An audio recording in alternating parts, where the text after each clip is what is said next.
Hi there everyone, welcome back to another video. Today I had a nice little slot in the middle of the day or middle of the afternoon. So we've got some natural light for a change. Don't know if you can see the sunlight coming in, which all of the other ones were filmed at the end of the day. So that's quite nice. I hope everyone's having a nice weekend anyway. It's been a good day so far for me. And we're back with 5 more interesting phrases. So number 1 today is a phrase which I don't remember the last time I used actually. It came up suddenly in class. It's to have a grim fascination with something. So grim, you might know as being kind of a very negative word. Something might be very disgusting or awful, somehow, grim, terrible. So a grim fascination is when you have sort of a fascination is like a very specific interest. You really want to uncover the details. So when you have a grim fascination with something, grim signifies that the thing you're fascinated with is a little bit grim. So you might have a grim fascination with serial killers, for example, which might sound a bit crazy, but actually if you just check on TV, there's lots of documentaries about criminals, about murderers, and that type of thing. I don't know why, but people just seem to be somehow interested in these things. You could have a grim fascination with aircraft crashes. That's where the phrase came up in class.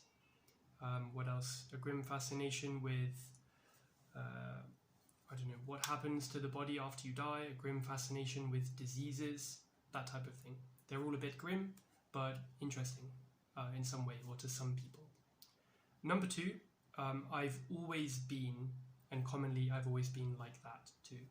So this is to use, this is used to express that there's an aspect of your personality or character which is quite stable, or which you think will never change, maybe.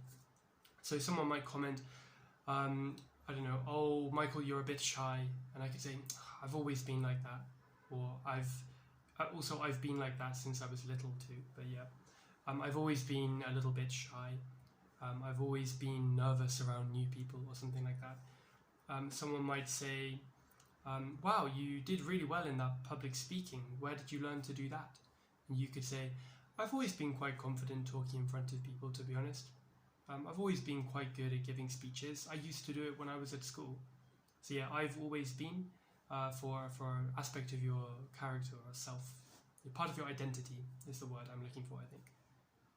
Number 3 is a very short one. Which one's which?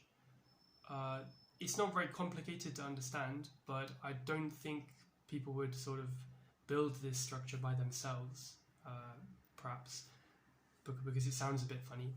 But yeah, if we have maybe 2 coffees which we bought, but one of them was no sugar and one of them was with sugar, I might sit down at the table and think, oh, which one's which? So I don't remember which one is the one with sugar and which one is the one without sugar. I don't know which one is which. So someone might say, trying to think of an example. Don't use one of those. One of those is mine. And I could say, which one's which? I'm sort of asking which one can I use. With twins, people might comment, it's sometimes hard to tell which one's which. Certainly when twins are young, sometimes they might look really similar. So I'll probably think of another good sentence for that one to put in the Quizlet set, but yeah, which one's which? Number 4 is the word treat, but with rare or occasional. So this was a student who commented about having coffee with milk and sugar. Delicious, but not very healthy, perhaps. So that's something which he doesn't drink regularly. It's an occasional treat, or a rare treat. So it's something which you very much enjoy and which you might like to have more often, but which for whatever reason, maybe availability, or maybe just intentionally, like because of a health effect, something which you don't have very often. So for me, an occasional treat might be, let me think. I want to say cake, but that's not very occasional actually. I have cake probably quite regularly. Okay, a rare treat would be to have one of my mum's cakes made by hand. That's a rare treat, really special, and not something that happens all the time. And then the final one is something like the sentence yesterday, we must do more. It's some people. It's one of these very short sentences which you would understand maybe better in context, but which just written down is a little bit unclear. So commonly people will say some people when they see a person doing something that they think is unacceptable or inappropriate.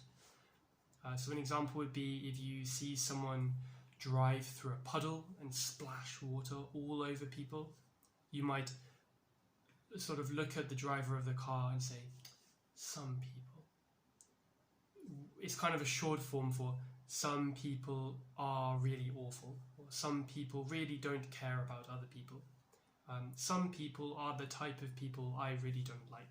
Something like that. So when you see anyone do anything inappropriate, you can say, some people. And generally the person stood next to you will say, yeah, gosh, awful. You know, they'll acknowledge that that person did something wrong. So that was 5 useful phrases, hopefully. Grim fascination, I've always been a certain way. Which one's which, a rare treat or an occasional treat, and some people. So just to finish up, please do remember to comment sentences down below if you'd like to get some feedback from me trying to use any of these phrases from today. And please check out the Quizlet link in the description below the video. If you just click on that, you should be able to access that for free. You'll be able to see example sentences, study and test yourself on these phrases. Otherwise, have a nice day and see you next time.